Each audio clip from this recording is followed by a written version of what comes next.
नमस्ते। और आज के इस एक्सप्लेनर में आपका बहुत बहुत स्वागत है। आज हम एक बेहद ही रोमांचक सफर पर चलने वाले हैं। हम बात कर रहे हैं दुनिया की सबसे विशाल और राजसी पर्वत श्रृंखला हिमालय की, और हम इसे बिल्कुल ऊपर से नीचे की तरफ एक्सप्लोर करेंगे। तो चलिए बिना किसी देरी के देखते हैं कि ये भव्य पर्वत प्रणाली असल में काम कैसे करती है। अब सबसे पहले एक बहुत बड़े भ्रम को दूर करते हैं। हम में से ज्यादातर लोग अक्सर ये मान लेते हैं कि हिमालय बस पत्थरों की एक बहुत बड़ी एक जैसी दीवार है ना? लेकिन भूवैज्ञानिक वास्तविकता इससे बिल्कुल अलग है। असल में हिमालय कोई एक सिंगल श्रृंखला नहीं है, बल्कि यह 3 बिल्कुल अलग-अलग समानांतर क्षेत्रों यानी पैरेलल जोन्स से मिलकर बना है। तो आज का हमारा सफर कुछ ऐसा रहेगा। सबसे पहले हम इन 3 समानांतर क्षेत्रों के बारे में जानेंगे, फिर हम हिमाद्री की उन जमा देने वाली बर्फीली चोटियों पर चलेंगे, उसके बाद नीचे उतरकर हिमाचल के खूबसूरत जंगलों और घाटियों की सैर करेंगे और आखिर में शिवालिक की युवा तलहटी तक पहुंचेंगे। ठीक है, तो चलिए इसे गहराई से समझते हैं। हमारा पहला भाग है 3 समानांतर क्षेत्र पर्वत का मानचित्रण। ये जो तीनों पैरेलल जोन्स हैं ना, ये एक दूसरे से एकदम अलग हैं। आप सोच रहे होंगे कैसे? खैर, इन्हें मुख्य रूप से 3 चीजों के आधार पर बांटा गया है: इनकी ऊंचाई, इनकी भूवैज्ञानिक संरचना और इनका भूगोल।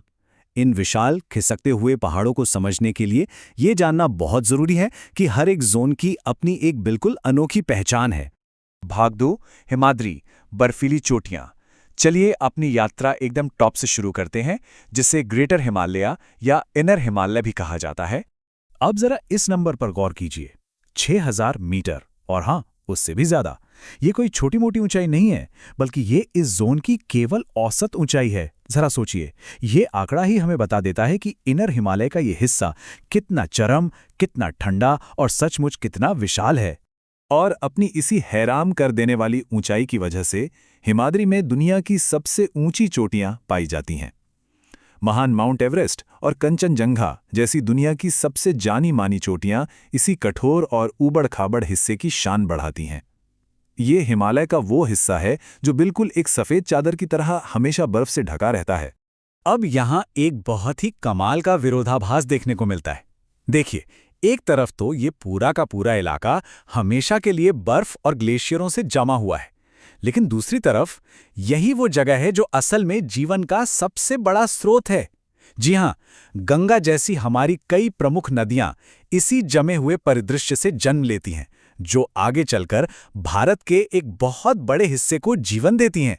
सच में ये किसी चमत्कार से कम नहीं है। चलिए अब आगे बढ़ते हैं और देखते हैं कि ये कैसे विकसित होता है। भाग 3, हिमाचल, जंगल और घाटियां। जैसे ही हम हिमाद्री से दक्षिण की ओर उतरते हैं, हम लेसर हिमालय में प्रवेश करते हैं। नीचे आते ही ऊंचाई में एक बहुत भारी गिरावट आती है। अब हम 3500 से 4500 मीटर के बीच आ गए हैं। और पता है, ऊंचाई में आई यह कमी पूरे के पूरे पर्यावरण और परिदृश्य को एकदम से बदल कर रख देती है। जहां ऊपर हिमाद्री का इलाका बहुत ही ठंडा, कठोर और दुर्गम था, वहीं हिमाचल बिल्कुल अलग है। ये बहुत ही सुहावने मौसम वाला क्षेत्र है। जैसे जैसे हम नीचे आते हैं, वो जमा देने वाली बर्फ पीछे छूट जाती है और उसकी जगह हरे भरे क्षेत्र ले लेते हैं, जो कृषि और पर्यटन दोनों के लिए एकदम बेहतरीन है। इस मध्य हिमालयी क्षेत्र की खूबसूरत घाटियों में आपको सेब के शानदार बागान और सीढ़ीदार खेत आम देखने को मिलेंगे। यहाँ देवदार और ओक के घने जंगल पनपते हैं। और हाँ, शिमला, मसूरी और कुल्लू घाटी जैसे जो मशहूर हिल स्टेशंस हैं ना, वो सब इसी जोन में आते हैं। ये जगह प्रकृति और इंसानों के बीच के शानदार जुड़ाव को दर्शाती है। अब हम अपनी यात्रा के अगले पड़ाव पर चलते हैं। भाग 4, शिवालिक युवा तलहटी। ये आउटर हिमालय है, जो सबसे निचला और सबसे युवा हिस्सा है। तो यहाँ सबसे अहम बात यह है कि अब हम एकदम तलहटी में पहुंच चुके हैं। यहाँ ऊंचाई घटकर सिर्फ 900 से 1200 मीटर के बीच रह जाती है। ये आउटर हिमालय का वो हिस्सा है जो सीधे हमारे मैदानी इलाकों से आकर मिलता है। इस क्षेत्र की एक बहुत ही खास भौगोलिक विशेषता है, जिसे दून कहा जाता है। अब ये दून क्या है? असल में दून शिवालिक श्रृंखला के भीतर स्थित लंबी लंबी घाटियां हैं, और इसका सबसे बढ़िया और जाना माना उदाहरण है देहरादून।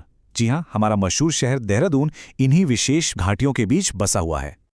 आपको बता दूं कि हिमालय का ये सबसे युवा हिस्सा ढीली चट्टानों से बना है।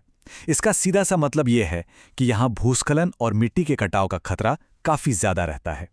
लेकिन इन सब जियोलॉजिकल चुनौतियों के बावजूद ये एक क्षेत्र साल के घने जंगलों से भरा पड़ा है। और इतना ही नहीं, ये हाथियों और बाघों जैसे शानदार वन्यजीवों का एक बहुत बड़ा और जीवंत घर भी है। तो अगर हम अपनी इस पूरी यात्रा को एक साथ समेटकर देखें, हमने शुरुआत की हिमाद्री की 6000 मीटर वाली उन कठोर बर्फीली चोटियों से। फिर हम नीचे आए हिमाचल के 3500 मीटर वाले हरे भरे देवदार के जंगलों और सेब के बागानों में, और आखिर में हम पहुंचे 900 मीटर की ऊंचाई पर मौजूद शिवालिक के घने जंगलों में। ये साफ तौर पर दिखाता है कि हिमालय बस कोई एक पहाड़ नहीं है, बल्कि ये एक कितनी अद्भुत, व्यवस्थित और विविधताओं से भरी हुई समानांतर प्रणाली है।